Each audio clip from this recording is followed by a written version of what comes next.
Momen Idul Adha tahun ini terjadi masih dalam bayang-bayang pandemi COVID-19. Namun berbeda dari Idul Adha di tahun sebelumnya, di tahun ini digelar lebih meriah. Prosesi sholat Id di masjid masing-masing daerah juga digelar dengan lancar. Tak terlewatkan juga prosesi pemotongan hewan kurban di berbagai wilayah. Banyak warga di tiap-tiap wilayahnya antusias ikut serta dalam momen Idul Adha tahun ini. Meskipun di tengah merebaknya wabah PMK pada hewan kurban, namun para panitia kurban di setiap wilayah dihimbau untuk teliti dalam memilah dan memilih hewan kurban yang akan disembelih. Tak hanya itu, beberapa peristiwa viral pun terjadi melibatkan hewan kurban. Ada beberapa sapi yang mengamuk hingga tercebur dan menyusahkan petugas, hingga ada sapi raksasa kiriman dari sebuah gereja katedral di Jakarta.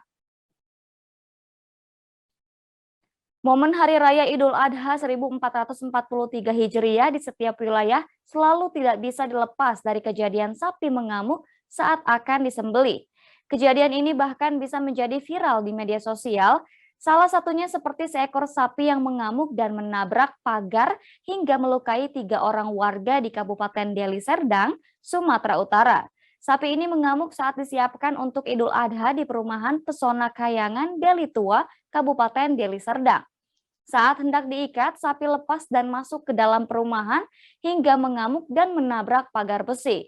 Akibatnya 3 orang warga yang terdiri dari dua anak-anak mengalami luka akibat tertimpa pagar dan dorongan sapi.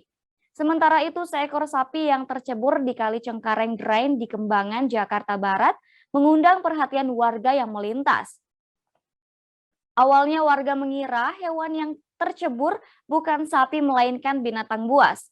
Momen sapi tercebur itu terjadi di Jalan Basmol Raya, Pasar Kemis, Jakarta Barat saat Hari Raya Idul Adha pada Minggu 10 Juli 2022.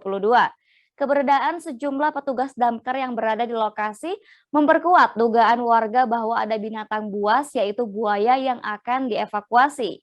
Pasalnya baru-baru ini memang kerap kali ada buaya di kali tersebut.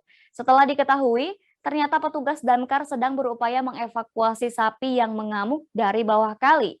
Awalnya sapi kurban yang baru tiba ditempatkan di Pasar Kemiri dan diikat pada Sabtu 9 Juli 2022. Sebelum dipotong, sapi itu bahkan sempat berenang menyeberangi Kali Cengkareng Drain hingga tiba di ujung tepi kali. Namun karena tak bisa naik ke atas tanggul lantaran tanah curam, sapi kembali berenang ke tempat semula dia tercebur. Dikerahkan sekitar 5 petugas untuk mengevakuasi sapi yang tercebur. Setelah berhasil ditangkap, warga memutuskan untuk menyembelihnya di dekat tanggul.